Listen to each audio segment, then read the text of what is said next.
Amém. Salve os irmãos com a paz do Senhor. Amém? Amém.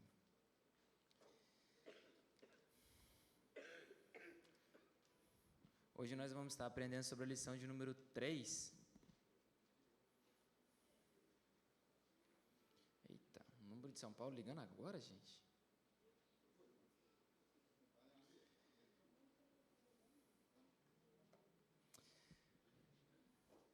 É um tema, ele é acho que posso dizer que é um tema bem delicado, né? Que é uma coisa que ela tem uma prática que ela era para ela não existir, ela tem estado com muita frequência na sociedade e entrando consequentemente para a igreja. Deixa eu só... já está certo aqui já.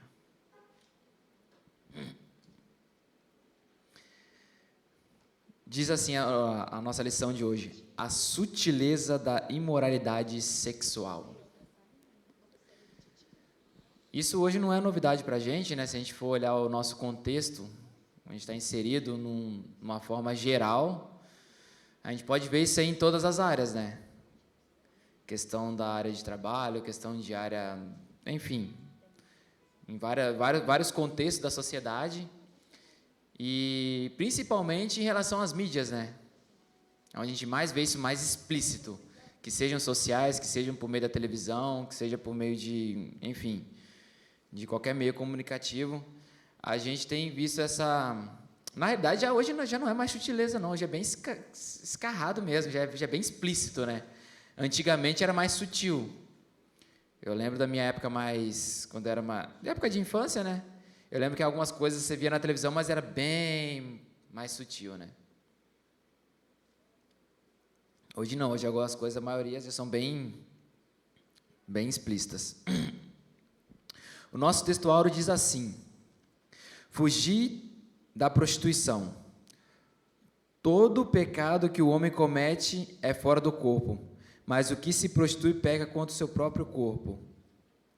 A verdade prática diz assim: as Escrituras condenam toda forma de prática sexual fora da esfera do casamento, constituído por Deus.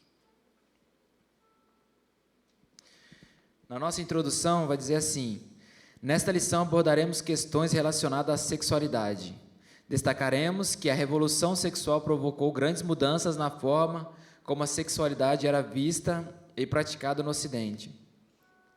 Práticas antes vistas como pecaminosas e até mesmo criminosas passaram a ser tratadas com naturalidade e normalidade. Por exemplo, o sexo antes do casamento e entre pessoas solteiras, que era visto como fornicação, passou a ser uma prática cada vez mais aceita e tolerada. Da mesma forma, o adultério, que já foi tratado como crime, também passou a ser visto com naturalidade, bem como a normalização da homossexualidade. Hoje nós temos visto que aquilo que antigamente era mais taxado, era mais rígido, hoje a gente foi vendo que isso foi perdendo força, e hoje nós vemos que foi se tornando algo normal. Tipo, acontece, é assim mesmo. Principalmente se a gente for falar aqui de fornicação ou de adultério, as pessoas já falam... A gente vê até, às vezes, mesmo dentro da igreja. Fala assim, cara, isso já se tornou uma coisa normal. A gente vê algumas pessoas, ou às vezes até usam de argumentos bíblicos, né? Digamos assim, não, mas a graça está aí para isso, né? Para nos alcançar, né? Fala assim, para alcançar o pecador, mas não quer dizer que ela vai alcançar o pecado. A graça está para alcançar o pecador, não o pecado.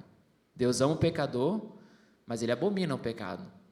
Então, são coisas que vão vindo, coisas que a sociedade vai inserindo no nosso meio sutilmente, e quando a gente vê, aquilo já está dentro de casa.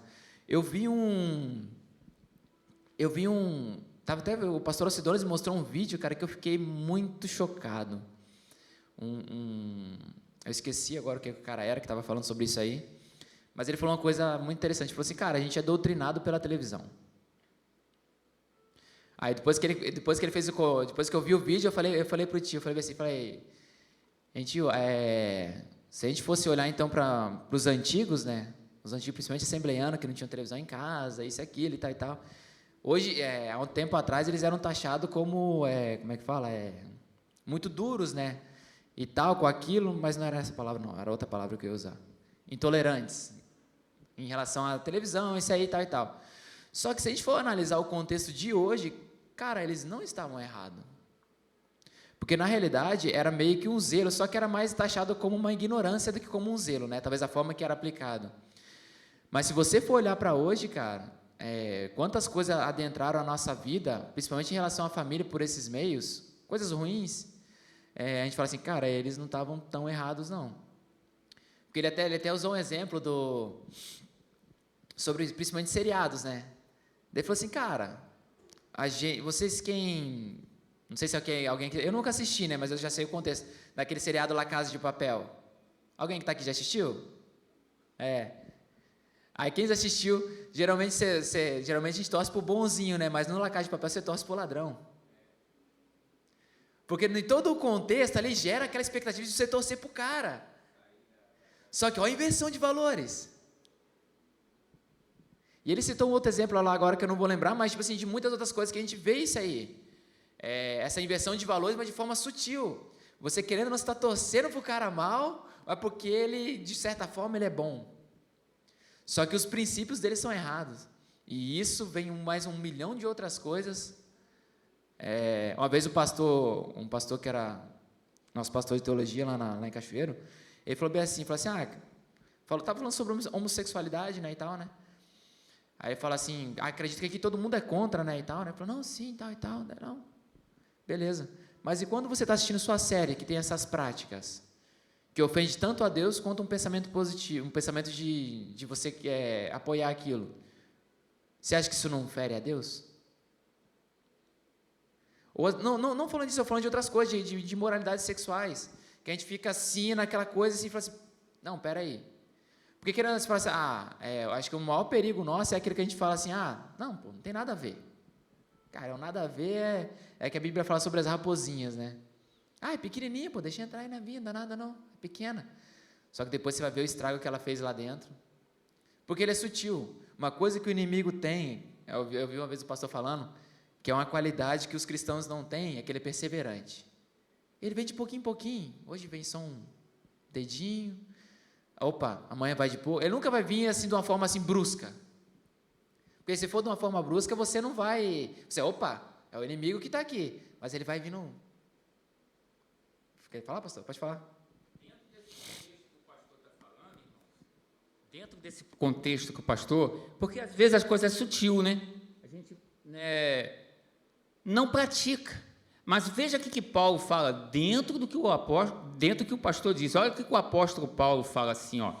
No capítulo 1 de Romanos, ele vem falando justamente da imoralidade sexual. Aí ele diz assim no verso 32, os quais, conhecendo bem o decreto de Deus, declara dignos de morte os que praticam essas coisas, a imoralidade sexual. Aí diz assim, não somente fazem, mas também aprovam os que praticam. É isso aí. Mas eu assisto.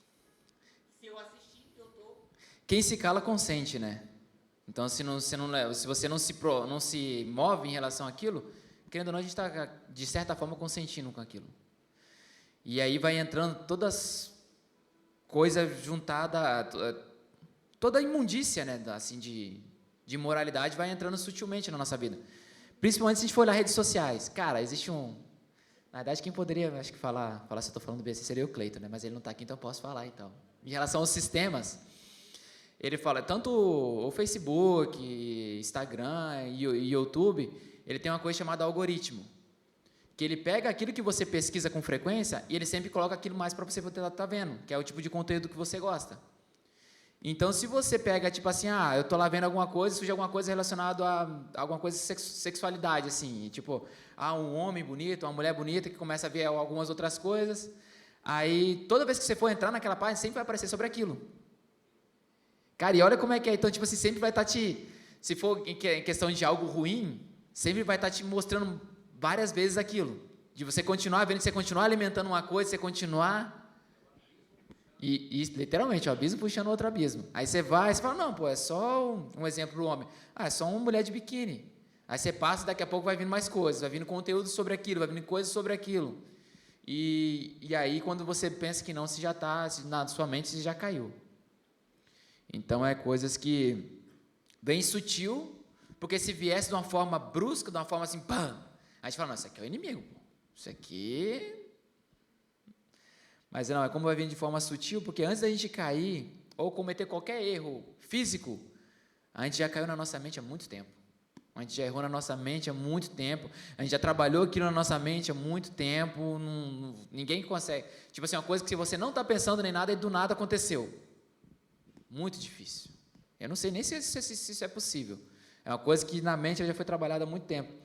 Por isso que Cristo fala que quando o pessoal pega aquela mulher em adultério, que fala que vai apedrejar ela, aí Jesus fala assim, deve falar assim, na lei fala que a gente apedrejar ela porque ela foi pega em adultério. Assim, cara, aquele que não teve a intenção de pecar, que atira a primeira pedra. Tipo assim, uma coisa que você... Ele não falou daquele que fez algo, aquele que nem pensou sobre tal ato. Então, Cristo leva isso muito mais a fundo, fala que aqui é tão importante como o que é no externo. E realmente o espiritual é muito mais importante do que o físico, porque primeiro acontece no espiritual, para depois se manifestar no físico. O ponto 1 diz assim, a revolução sexual, um novo paradigma para a sexualidade. O paradigma judaico-cristão moldou a cultura ocidental durante séculos. Dentro deste modelo cultural, os valores morais prevalecentes eram aqueles extraídos da Bíblia ou inferiores a partir dela. Neste aspecto, a sexualidade humana era vista como algo sagrado e que, portanto, deveria ser exercida dentro dos parâmetros estabelecidos por este modelo. Desta forma, as relações sexuais deveriam ser heterossexuais e monogâmicas, não sendo consideradas normais ou aceitas nenhuma outra forma de expressão sexual. Havia, portanto, uma visão conservadora sobre a forma como a sexualidade deveria se expressar. Uma visão conservadora. Havia um temor do que a Bíblia falava em relação àquilo. Então, aqui ele até usa o termo conservador, não, mas era justamente para poder exercitar aquilo que a Bíblia ensinava sobre aquilo, sobre os parâmetros, sobre os costumes. Sobre os costumes seria isso. Mas se hoje a gente tem os valores estão distorcidos hoje, mas é porque a gente tinha um parâmetro. Então, daquele parâmetro que era a relação à Bíblia, que foi para a nossa sociedade por séculos, é o fator determinante, então e isso veio para poder tentar minar isso. Mas, na realidade, isso não é do nosso tempo, você vai ver lá em Sodoma e Gomorra, lá atrás, isso sempre existiu. Então, a Bíblia ela sempre impôs um parâmetro em relação a isso aí, para essas impurezas, né? O ponto 2 diz assim, quebrando um tabu. A partir dos anos de 1960, o Ocidente passa por grandes mudanças sociais. Os movimentos de contestação, principalmente da moral cristã, ganham cada vez mais visibilidade. Com a chegada da TV, a contracultura chega com mais força e de uma forma mais presente nos lares. Os historiadores observam, por exemplo, que a contracepção e a nudez em público e outras formas alternativas de sexualidade, bem como a legalização do aborto, foram fenômenos que começaram a ganhar força nas sociedades ocidentais a partir desta época. Desta forma, a sexualidade, conforme definida pelo cristianismo, passou a ser considerada um tabu a ser quebrado. A partir dos anos 1980, cresce a indústria pornográfica e a relação sexual antes do casamento torna-se uma prática cada vez mais aceita. Sentindo-se a pressão social e cultural, muitos dentre os evangelhos passaram a fazer concessões a essa nova moralidade. A relação sexual entre pessoas solteiras, a relação extraconjugal e a homossexualidade passaram a ser visto com mais naturalidade. Tem aquele ditado, né, que é uma mentira contada 100 vezes, né, ou 1000 vezes, não lembro, acaba se tornando a verdade, que na verdade é um ditado mentiroso. Mas por tanto ser expresso aquilo, tipo assim, imputado aquilo sobre as mídias que começaram em relação à televisão, começou na década de 60, então foi entrando sutil nos lares, então as pessoas começaram a aceitar, a sociedade, é lógico, né? Mas isso começou também a entrar dentro da igreja, tipo assim, não, peraí, então os tempos mudaram, então a gente tem que reformular alguma coisa. Mas não é isso que a Bíblia diz. Não é isso que a Bíblia ensina e não é isso que são os valores do reino. E tem até um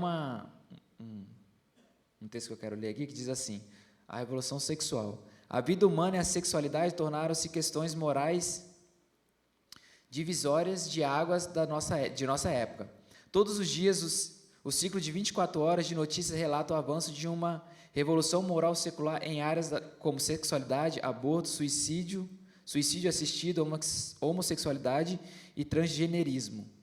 A nova ortodoxia secular está sendo imposta por intermédio de quase todas as grandes instituições sociais, acadêmicas, mídias, escolas públicas, Hollywood, corporações privadas e a lei.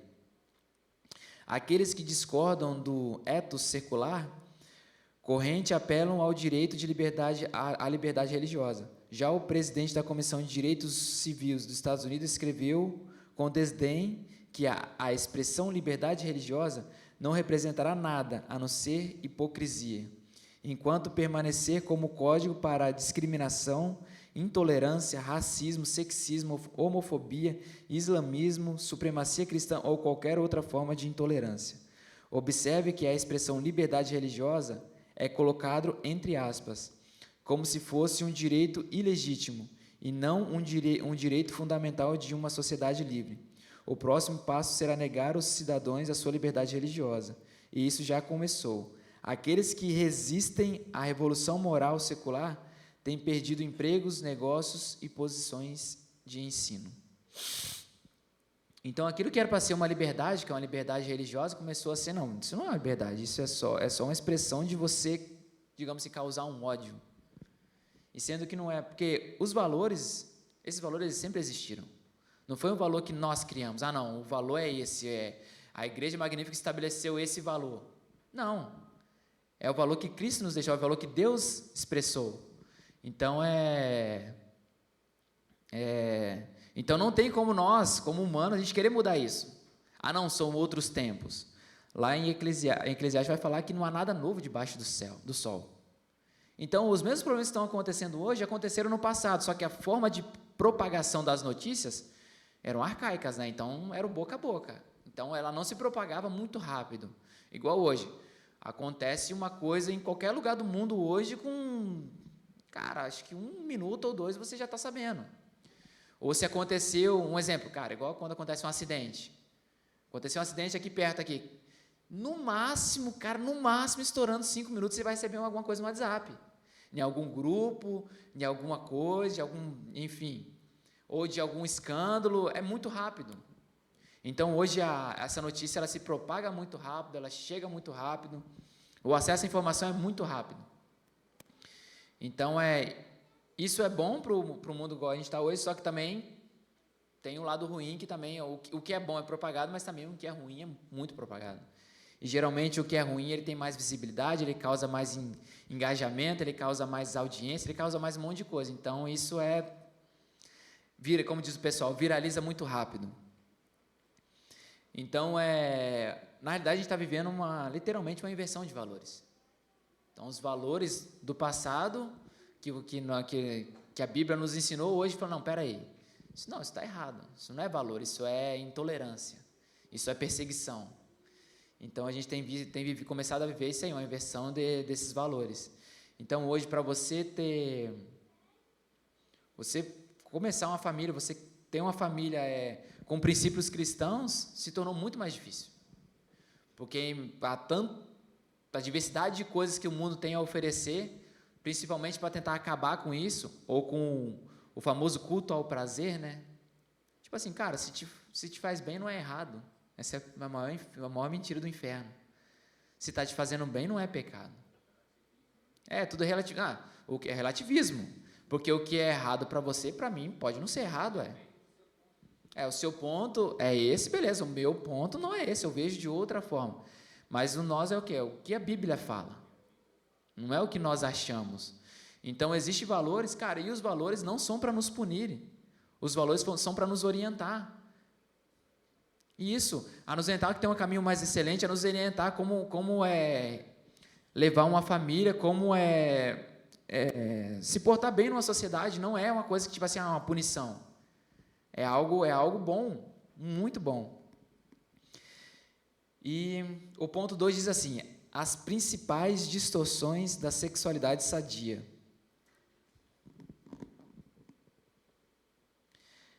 O ponto diz assim: a prática da fornicação. No contexto evangélico, o termo fornicação passou a ser entendido como a prática não aceita e reprovável do sexo antes do casamento, realizada por pessoas solteiras. Contudo, o termo grego usado no Novo Testamento, porneia, que dá origem às palavras já cunhadas na língua portuguesa como pornô, ou pornografia, etc., possui um sentido muito mais amplo. Significa qualquer tipo de ato sexual considerado pecaminoso. Inclui adultério, prostituição, impureza e fornicação. Na verdade, porneia classifica as palavras prostituição e fornicação como sinônimas.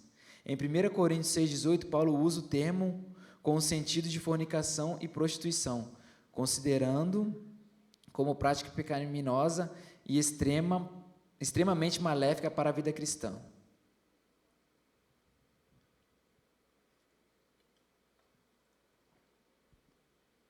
Aqui a gente vê explícito aquilo que eu falei agora há pouco, o culto aos prazeres. Ou não é pecado, não é errado, não é pecado. Se te faz bem, não é errado. E a gente vê o exemplo de José, né? Que foi vendido para o seu irmão como escravo, foi para o Egito, foi tentado pela mulher de Potifar, e mesmo assim ele fugiu. Ele não caiu, ele não cedeu aos seus desejos. Mas aí que está. Mas na época dele não existia a Bíblia. Não existia o que a gente tem hoje. Não existiam as leis de Moisés ainda. Só que o que existiam eram valores passados de família, de geração em geração. Isso existia. Aqueles valores que ele aprendeu com o pai dele. Os valores da família. Então, ele poderia muito bem estar lá, eu fui vendido como escravo pela minha família, eu não tenho ninguém, eu estou aqui numa terra onde tudo é liberado, no Egito, então vou fazer o seguinte, eu vou me deleitar nisso tudo e estou nem aí para o resto. Tudo que eu tinha foi me tirado. Só que, na realidade, talvez o que tinha no físico foi tirado dele. Mas o que Deus tinha ministrado ao coração dele, o que os pais dele tinham ensinado a ele, aquilo como princípios, isso ele não negociou. Porque ele sabia aquilo que ele carregava, aquilo que ele defendia, ele sabia o que era aquilo. Então, quando ele entrou nessa, que a mulher de Potifar chamou ele, falou assim para ele poder se deitar com ela, ele pegou e falou, não, ele fugiu. Ele fugiu, saiu, aí, enfim, a gente sabe como terminou essa história, mas, às vezes, a gente, alguma sutileza que é para a gente fugir, a gente dá não, peraí, deixa eu só ver uma coisa de curiosidade, deixa eu só ver uma coisa principalmente quando é em relação à internet, aí tem o tal do algoritmo lá, e aí esquece, aí tudo que é geracionado àquele assunto vai sempre estar vindo para você. Ou de algo que você fala perto do seu... quem já viu isso aqui? Você fala algo perto do seu lado, daqui a pouco você abre e tem uma propaganda que você falou. É tudo isso aí, as captações que o celular faz para tentar, tipo assim, ver qual que é a sua necessidade, o que você quer, e ele vai te jogando aquilo. Tanto bom quanto ruim. Então, o que você fala aqui, ele vai jogando... Aí você está lá no Instagram, passando stories, daqui a pouco lá você falou de um carro, sei lá, de alguma coisa, e parece do nada a propaganda. Falou, rapaz, o celular está lendo a minha mente. Não, ele está só captando o que você está falando ali. Tem não sei quantos segundos, ele capta um pouco do áudio para poder jogar, para poder fazer esse algoritmo doido aí e tal. Quem explicar isso melhor seria o Cleiton, né? Mas, enfim. Então, se a gente não souber usar também, vai ser uma ferramenta usada pelo inimigo. Porque Tem muitas coisas, e é aquilo que é o tema da lição, e elas vêm sutilmente, vêm devagarzinho, porque aquela, se viesse rápido, se viesse bruto, a gente rejeitaria na mesma hora. Não, isso aqui é do inimigo. Mas quando vai, você pega, não, deixa só a curiosidade. Aí de curiosidade vai passando para outra coisa, para outra coisa, para outra coisa, quando vê que não, você já está afundado naquilo. Mas quando fala de José, é o mesmo, na realidade, o de José é o mesmo pensamento que eu tenho em relação a Daniel. Daniel foi levado novo para a Babilônia. Ele não fala dos pais dele, mas provavelmente deve ter morrido, não sei. A nação dele foi destruída e ele estava lá na Babilônia. Aí o primeiro ato dele é o que? Ele fala assim, não vou me contaminar com os manjares do rei. Pô, cara, se a gente fosse olhar num contexto nosso, vamos colocar aqui agora, técnica, entre aspas, pô, Deus abandonou ele. Ele falou assim, para que eu vou servir esse Deus? Se eu perdi tudo e estou aqui num lugar onde é tudo liberado, é tudo, não dá nada, então para que eu vou conseguir continuar seguindo aquilo? E ele era jovem, ele devia ter nessa época uns 18 a 20 anos. Então, eu lembro quando eu li o livro de Daniel, isso me confrontou muito. Porque eu falei, cara, às vezes eu murmuro por tão pouca coisa, o cara tinha perdido tudo, o cara, quando ele chegou, ele escolheu não se contaminar com os manjares, eu falei assim, cara, mas para quê? Tudo que ele conhecia para trás tinha sido tudo destruído. Só que tinha algo dentro dele, que foi a mesma coisa que foi imputado no coração de José, sobre esses valores. E ele não negociou você vê em todo o livro de Daniel, ele não negociou esses valores. Então, eu acho que o que falta em nós hoje é a gente realmente conhecer quais os valores são esses.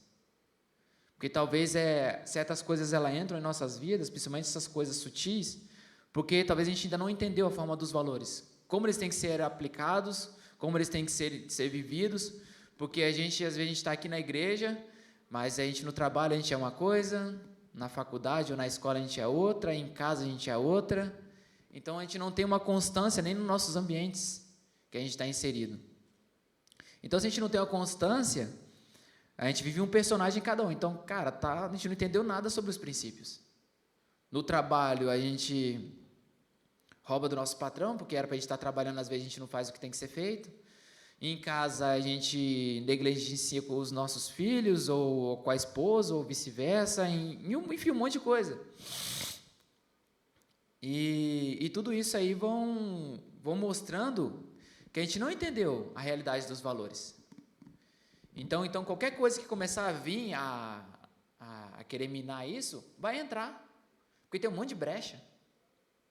Porque se a gente entender isso, a gente vai começar a tapar as brechas. Falar, não, peraí, está errado isso.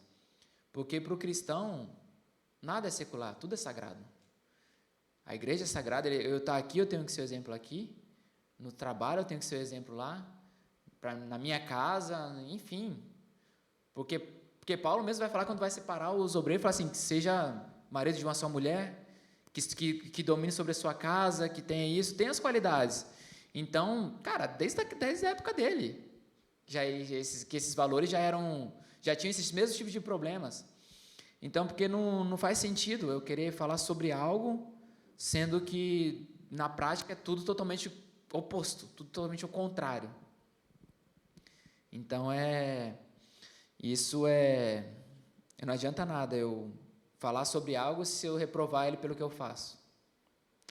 O ponto 2 diz assim, adultério, não é crime, mas é pecado. O adultério já foi considerado crime pela legislação brasileira até a revogação da lei que o regulamentava. Hoje não é considerado mais um crime. Contudo, à luz da Bíblia, não deixou de ser um pecado. A Bíblia Sagrada reprova veemente a prática do adultério. Quando o rei Davi adulterou com Batseba, o profeta Natã o mandou, a mando de Deus, condenou de forma dura seu ato pecaminoso. Na literatura sapiencial, especialmente os provérbios, sobejam as advertências contra essa prática. Jesus e os seus apóstolos condenam o adultério.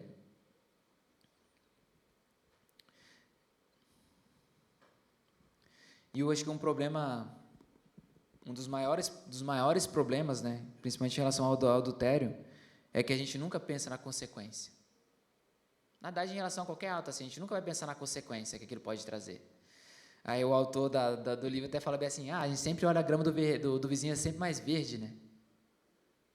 Mas só que a gente nunca vê o que aquilo pode causar em tudo, em todo um contexto, principalmente na família.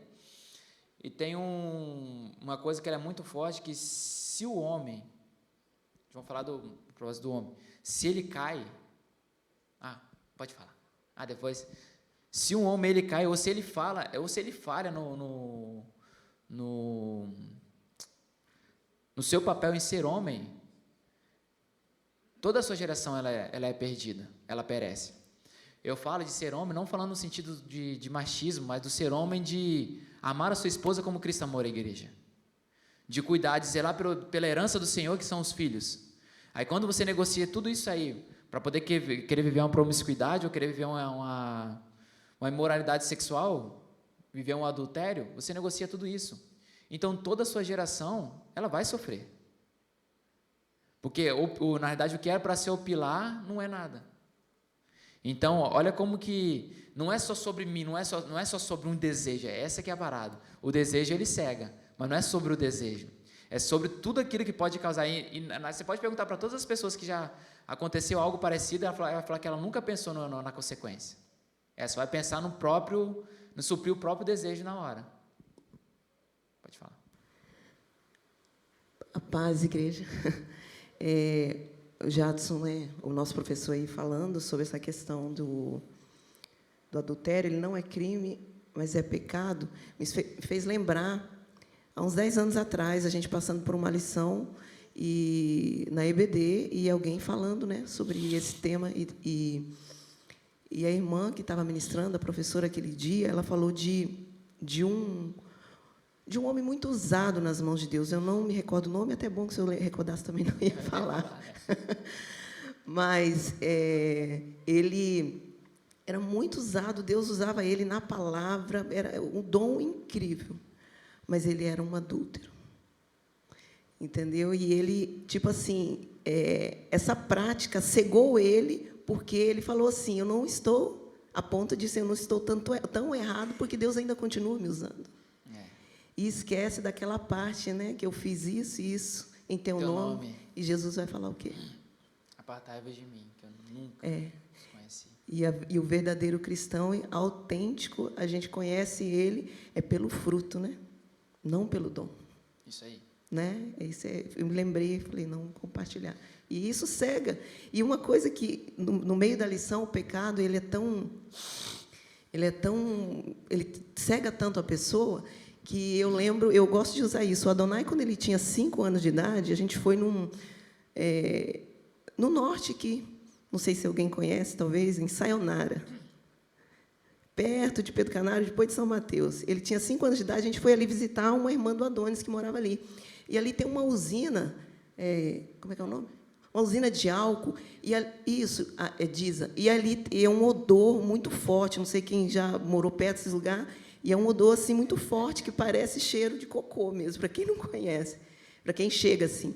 Aí, a hora que a gente desceu do ônibus, assim, estava eu e ele só, a gente desceu do ônibus, eu vou até levantar, ele com 5 aninhos, ele olhou assim para o pezinho dele, virou, olhou para o outro e falou assim, mamãe, não foi você que pisou, não? Aí eu falei, porque a gente chegou ali, aquele momento, assim, para ele foi um espanto, né, aquele odor. Mas as pessoas que moram ali já estavam acostumadas, já nem sentiam. E assim é o pecado, né? Quando aí ele vai cegando, a pessoa vai se acostumando e não faz essa diferença. Eles não sentem aquele impacto, mas quem está de fora vê. E eu sempre lembro dessa parte aí. O pecado é assim, é dessa forma, cega. Entendeu? Mas, a paz do Senhor, irmãos, a Sueli está falando isso aqui, está fazendo lembrar de um...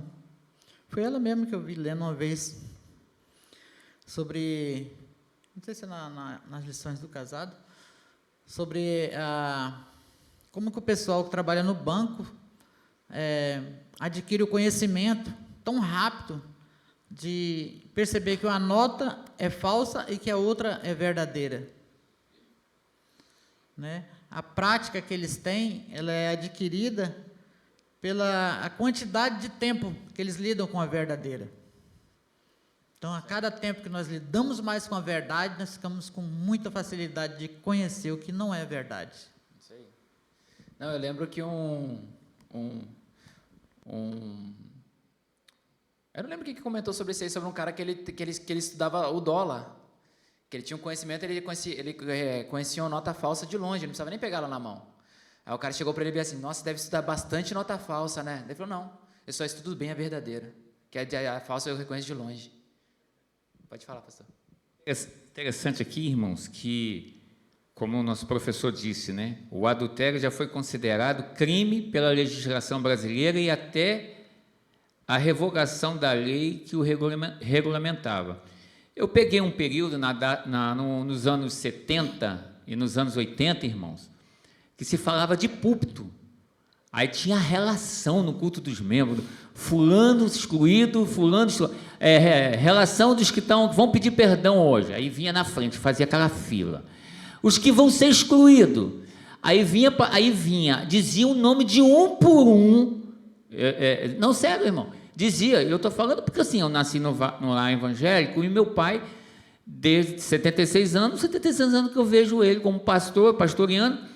Aí fazia, né, o nosso pastor fazia, né, o pastor Jadson, aquela fila na frente para pedir perdão, né? Aí eu me lembro, veja bem. Aí li o nome, fulano está sendo, por exemplo, Marcos está sendo excluído porque adulterou. Ou seja, nos anos 70 e nos anos 80, eu era disciplinado e toda a igreja sabia. Mas a lei mudou. A igreja tinha que se enquadrar nisso. Porque não poderia mais falar, porque se falar, toma um processo. E eu vi muitas pessoas processar, mas o nosso Deus não mudou, a Bíblia não mudou. Aí aonde tem que entrar a sabedoria? Aí o que os pastores fizeram? Começaram a fazer o desligamento do membro. Porque Paulo chegou na igreja de Corinto e detectou esse problema de imoralidade sexual dentro da igreja, falou assim, vocês estão tolerando aí um camarada aí que está fazendo isso com a testa, que é madrasta. E Paulo condenou, porque é pecado. Aí, depois que a lei mudou, as nossas lideranças, com sabedoria, não usa mais a palavra exclusão. Desligou do hall de membro, porque pode desligar. Da mesma forma que o pastor me liga do hall de membro, o pastor também pode me desligar. Mas ele não precisa dizer o assunto. Ele simplesmente vai dizer, já foi tratado, tal, e está sendo desligado por um período. A igreja assim, pronto, acabou. Né? Justamente para não sofrer esse tipo de constrangimento, porque traz um prejuízo para a família, irmão. Depois, para o próprio pastor restaurar a família, fica difícil. Porque o filho, mas meu pai. Aí os filhos pequenininhos, os filhos vão crescer no meio da juventude, aí sempre vai ter um, rapaz, teu pai lá no passado fez isso. Então, irmão, tem que orar muito a Deus, porque a Bíblia continua a mesma.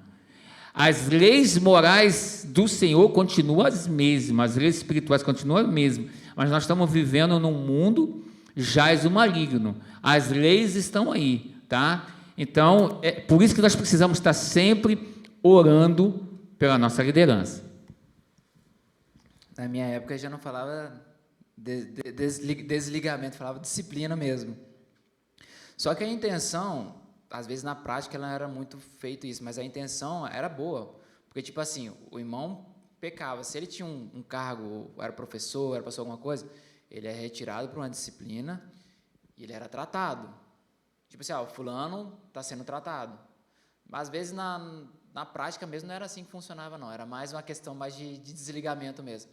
Mas a ideia era boa. Tipo assim, de você você errou, vamos procurar saber onde que você errou. Aonde que você caiu? Qual foi o problema? Qual foi a brecha? Qual foi isso? Qual foi aquilo? Para tentar justamente te ajudar para ser restaurado. Porque eu não posso deixar você, fulano está em pecado ali, mas eu não posso falar nada. Não, tem que ser tratado.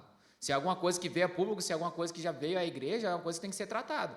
Mas tem que ser, o irmão ele tem que ser tirado, mas ele tem que ser cuidado. Inclusive, hoje, até mesmo o pastor me respondendo no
O mundo aí fora ficou sabendo lá no meu trabalho.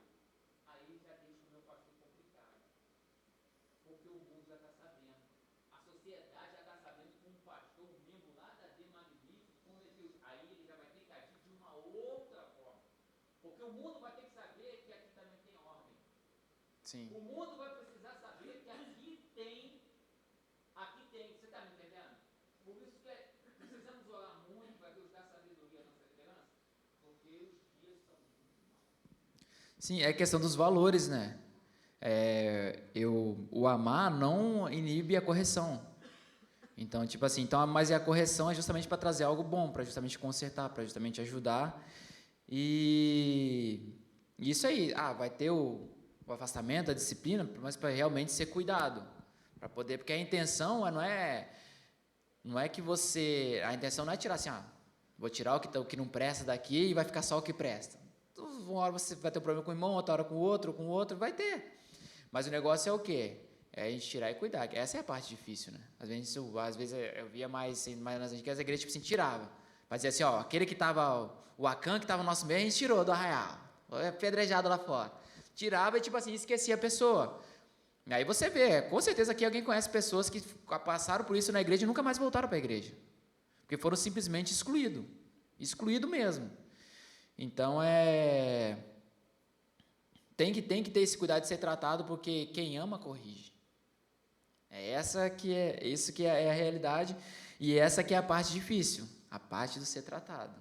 Tanto para quem é tratado, tanto para quem vai tratar. Essa aqui, por isso você falou, precisa de muita oração.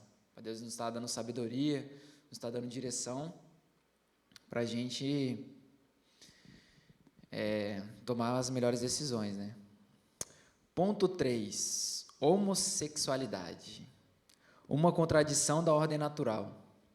Os cristãos que têm na Bíblia sua única regra de fé compreendem a homossexualidade como um comportamento adquirido e não como um desígnio biológico.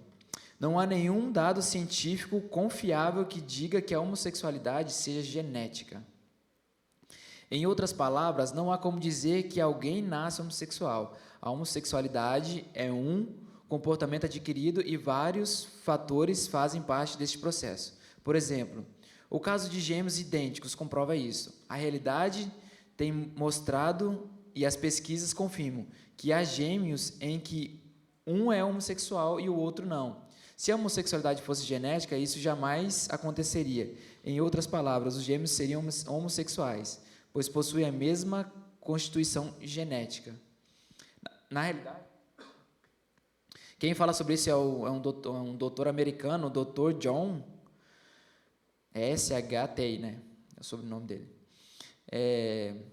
Que ele examina, ele estuda realmente a genética humana, a possível veracidade ou falácia das afirmações frequentes feitas por homossexuais e seus defensores. Eu nasci gay e por isso não posso mudar. Mas ele prova isso aí, falando que os genes não tem como uma pessoa nascer assim. Isso ele comprova cientificamente falando, provando, né? Que ele usa até esse exemplo dos gêmeos.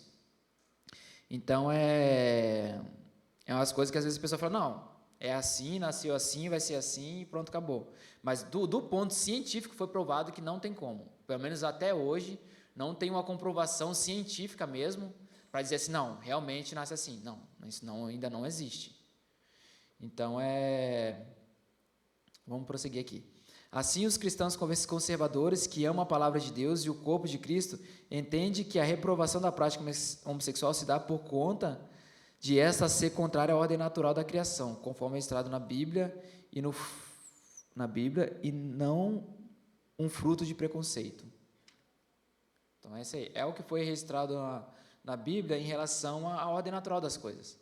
Então, não foi comprovado essa questão científica. E teve uma vez que eu estava até pensando nisso, sobre essa questão, né? Que às vezes as pessoas querem que façam uma inclusão em relação a isso aí, ou algumas coisas da Bíblia e tal e tal. E às vezes eu me peguei pensando nisso e falei, cara, se às vezes o cara me perguntar assim, por que não inclui isso e tal, porque tem, igual o cara fala assim, mas tem outros pecados, por que esse não pode? Eu falei, cara, mas nenhum outros pecados podem. Outros acontecem e tem que ser tratado. Tem até uma coisa aqui bem interessante, que esse próprio doutor fala, que ele fala bem assim, ele destaca que caso provasse que há ligação genética para a homossexualidade, isso não significaria que a homossexualidade fosse natural da sua origem ou normal. Isso porque muitas doenças, como a diabetes tipo 2, esquizofrenia e artrite reumatoide, também têm forte ligação genética, mas não são consideradas normais em termos fisiológicos, e tratamento se faz necessário para evitar consequências negativas. Então, mesmo se fosse provado, ainda mesmo assim não quer dizer que tem outras doenças que ela tem isso aí, outras doenças não, tem doenças que tem esses negócios de genética e tal, e realmente tem que serem tratadas. Então, na verdade, é um assunto bem complexo. Mas, para o lado científico, até então, o que tem até agora é isso aí. Então, tá, e eu pensando, não sei se alguém, talvez, me fizesse essa pergunta, ou me questionasse e tal, em relação à Bíblia. O que veio no meu coração na hora é isso, cara, a Bíblia está aqui há muitos anos, e eu escolhi seguir o que ela ensina. Agora, se você quer se enquadrar no que ela fala, é o que ela fala, não é o que eu acho. Não, mas isso aqui eu não concordo. Cara, não é questão, isso não está em pauta a discussão. O que está em pauta é o que ela determina. Então, o que ela determina é isso em relação à homossexualidade, em relação ao adultério, em relação à fornicação, em relação a homicídio, em relação a tudo. É aquilo que ela fala. Então, isso aqui ela não pode ser mudado, porque não foi feito por homens. É uma coisa que vem de Deus. Então, eu falei assim, cara, a Bíblia é essa. As regras são essas. Então, se você quer realmente algo, o padrão é esse. E uma vez eu vi um pregador falando, isso me marcou muito, que um cara pegou e falou com ele justamente sobre isso aí, sobre os desejos homossexuais. Ele fez uma caixa de perguntas e falando e tal, assim, cara, quando que isso vai acabar na minha vida? Porque eu não quero mais isso. Ele me ensinando sobre isso, né? Ele falou assim, cara, talvez isso seja seu espinho na carne, igual o Paulo fala, que ele orou a Deus 3 vezes pedindo para poder tirar e Deus não tirou. Talvez vai ser uma coisa que você vai ter que lutar todo dia.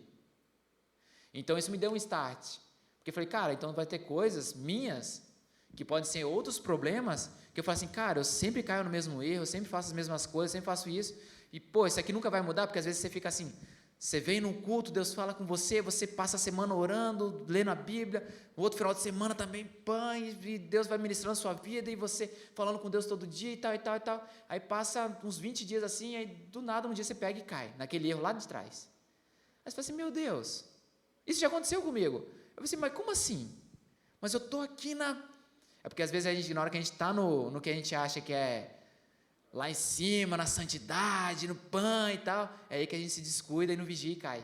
Pastor, é igual Sansão. As pessoas acham que Sansão foi Dalila. Não. O problema de Sansão não foi Dalila. Dalila foi o desfecho da história. O problema de Sansão foi as brechas que ele não fechou. Foi confiar nele mesmo. Foi confiar nele mesmo. Dalila foi só o desfecho da história dele que ele não vigiou ao longo da sua vida. Não, você vê tanto que quando os cabelos dele são cortados, que fala que os filisteus estão vindo, ele levanta e fala assim, não, eu vou ir lá e vou acabar com eles. Só que ele não tinha nem reparado que o Espírito Santo já não estava mais nele. Por causa da fraqueza dele. Do confiar no próprio eu. Então ele já estava confiando tanto naquilo que dele, o eu posso, eu faço, que na hora que aconteceu isso aí ele não tinha nem percebido. Então o Espírito Santo já estava fora, já fazia muito tempo já, do centro dele ali. Então existem os valores e os princípios que a Bíblia nos ensina, que eles todos são inegociáveis. Se a gente quer viver a plenitude com Deus, a plenitude daquilo que Ele tem para a gente, eles são inegociáveis. E por isso que a Bíblia fala para a gente orar e vigiar. Não fala só para a gente orar. Fala orar e vigiar. Porque vai ter as brechas que é onde você vai vigiar. Você está em oração e você vai ver e você vai vigiar. Não, não posso fazer isso. Não, eu vou... Aí foi o que José fez. Ele pegou, ele fez o que? Ele vigiou, ele fugiu. Ele falou assim, eu vou ficar aqui. A mulher de Potifar segurou nas roupas dele e falou assim, não, vou ficar aqui, eu não vou fugir não, porque eu... Ele falou, filho, deu no pé, cara. Porque tem coisas que você não sabe o resultado que ele pode te trazer, então a melhor coisa é o quê? É fugir. A Bíblia mesmo fala para poder fugir da aparência do mal, não é fugir do mal, aquilo que aparenta. Pô, cara, eu acho que isso aqui é mal, deixa eu deixa eu dar um ninja daqui e sair. Porque a gente está vigilante em relação a isso aí. O ponto 3 diz assim: o padrão bíblico para uma sexualidade sadia. Ponto 1 diz assim: o sexo atende uma necessidade da criação. Uma das principais razões da prática sexual está associada à procriação. Deus disse para o primeiro casal se multiplicar e encher a terra, lá em Gênesis 1, 28. Sem a procriação não haveria a perpetuação da espécie humana. O sexo, portanto, atende uma necessidade preeminente da criação. Ponto 2 diz assim: o sexo como complementação e satisfação. Além da procriação, o sexo deve atender à necessidade de complementação e satisfação. A Bíblia não condena a prática sexual quando ela é experimentada dentro dos limites que o Criador estipulou, o casamento. A maneira que o Criador deixou para guardar o casal contra as suas mais diferentes formas de impureza, como a fornicação, o adultério, a homossexualidade, foi o sexo praticado dentro da esfera do casamento monogâmico e heterossexual. Contudo, convém dizer que o sexo no casamento não deve ser visto como um fardo, mas como um espaço no qual um se completa no outro. Também não deve ser visto apenas como um dever ou uma obrigação, a ser praticado de forma mecânica ou sem amor. Deve ser feito com amor, de forma que o casal se sinta satisfeito e realizado. E aqui é uma das coisas que a gente tem que estar muito atento para a gente geralmente não dar brecha. Porque aqui pode ser numa dessas brechas que a gente abre aqui, fazendo uma coisa mecânica, uma coisa de qualquer jeito, que às vezes a pessoa olha lá e vê que a grama do vizinho ela é mais verde. Às vezes a pessoa olha assim, vê a forma que o outro trata com carinho a esposa, começa a ver as outras coisas. Então, a Bíblia ela nos orienta a isso aí também, a gente amar nossas esposas e a gente está sempre atento aos detalhes, aos elogios, aos carinhos, aos presentes, que tem que ser carinhos também, brincadeira. Não, a todas as formas de cuidados, porque não é só sobre o ato em si, é sobre um relacionamento, e o relacionamento ele é feito de muitas coisas, para poder complementar o relacionamento. E às vezes a gente quer... Eu falo assim, eu como homem, a gente não se atenta aos detalhes, ou pelo menos eu não me atento, talvez alguém que está aqui se atenta a isso. Mas as coisas, a detalhes. Uma coisa que eu compartilhei na Frid, que me marcou muito, foi um dia que eu fui no shopping, deve ter um mês já, eu acho. Aí eu estou no shopping, estava tendo a promoção de uma loja lá. Aí a Amanda estava em casa e era a loja de roupa feminina. Eu falei, olha, eu estou aqui, você quer que eu vou lá dar uma olhada? Cara, para que eu falei isso? Cara, estava lotada a loja. E aí meu Deus, o que eu vou fazer aqui? Eu olhando a loja. Aí eu falei, não, vê algum blazer. Eu falei, não, me dá uma coisa específica. Não, bolsa. Eu falei, beleza. Aí eu fui lá onde estava a bolsa, aí tinha um monte de gente virando as bolsas, negócio. Eu falei, meu Deus. Aí comecei a procurar e tal. Aí peguei, tirei foto. Aí tinha uma senhorinha do meu lado, Dona Antônia. Ela pegou e olhou assim, é presente? Eu falei, é. Dela, você está mandando foto para ver se ela gosta? Eu falei assim, faz isso não, faz surpresa. Ela falou bem assim, o meu marido, toda vez que ele viajava, ele sempre voltava com uma coisinha, uma bobeira, tipo assim, um detalhezinho. Às vezes, sabe o que ele comprava para mim? Quando ele chegava em casa, um Yakult, aquele Yakult, não tem? Ele chegava, nossa, eu pegava aquilo, eu ficava maravilhado. Porque nunca era sobre o presente, era sobre o ter lembrado. Aí eu falei, nossa, não, é muito importante, isso é legal e tal. Ela falou assim, e hoje e agora, tipo assim, vai estar fazendo 2 anos que ele morreu de Covid. E, nossa, aquilo me deu um baque, assim, na hora que ela falou dele, ela começou a chorar. E ele foi incrível para mim. Ele lembrava de mim nos mínimos detalhes. Aí eu falei assim, cara, aí eu falei com ela, agradeci ela, falei, obrigado por você ter compartilhado e tal, foi muito bom mesmo. E o meu sentimento, no meu coração foi assim, cara, o marido dela foi para ela como Cristo, porque ele cuidou dela.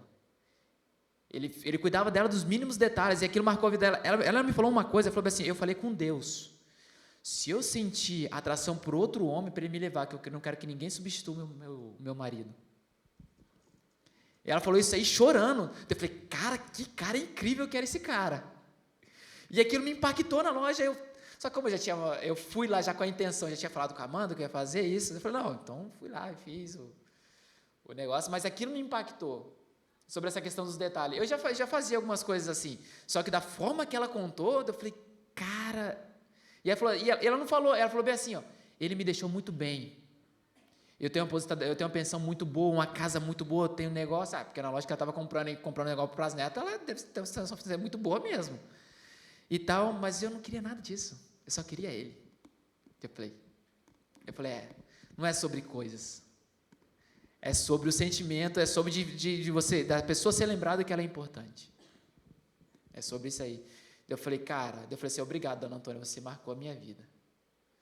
Não, e eu acho que, cara, eu nunca vou esquecer isso aí, porque realmente marcou de uma forma extraordinária. Então, não é só sobre um cumprimento de algo, de um dever, de alguma coisa assim, não, é além disso. É muito além disso. O ponto 3 diz assim, o pastoreio cristão e a prática homossexual.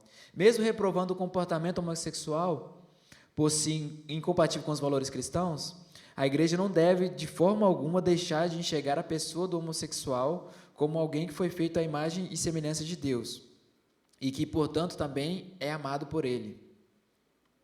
Mesmo que tenha sido desbotado pelo pecado, contudo, nenhum homem ou mulher deixou de ser a imagem de Deus e, como tal, devem ser vistos e respeitados como pessoas.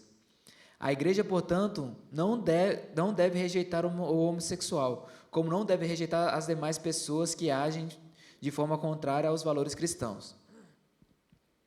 Todavia, por acreditar que a homossexualidade deve ser vista como um comportamento adquirido e que, como prática, se afasta daquilo que preceitua a Bíblia, sofre a correção sobre a Bíblia sobre a correta expressão da sexualidade. Ensina e ordena o abandono e a abstinência da prática por parte daqueles que se convertem à fé cristã. A igreja crê e defende que qualquer forma de expressão sexual fora do casamento ou praticado por pessoas do mesmo sexo é mostrada nas Escrituras como pecaminosa. Por outro lado, acredita que o Evangelho é poderoso para transformar todo o que crê em Jesus como Salvador, e isso inclui todos, inclusive os homossexuais. Então, a gente, igual Deus, ele condena o pecado, mas ele ama o pecador. Então, às vezes, por a gente não saber lidar, a gente acaba excluindo. Então, é isso aí. O papel da igreja é o quê? É cuidar, se a pessoa quer, é cuidar, é tratar, e Deus vai fazer. Porque Jesus fez, a gente vê vários testemunhos em relação a que Jesus faz a transformação de pessoas que eram homicidas, de pessoas que eram homossexuais, de pessoas que eram, enfim, um monte de coisas, e que Deus transformou a vida deles e para sempre. Então, esse é o nosso papel como igreja. A gente abraçar, como Deus abraça o pecador, mas cuidar. E tratar o pecado, porque Deus, ele ama o pecador e abomina o pecado.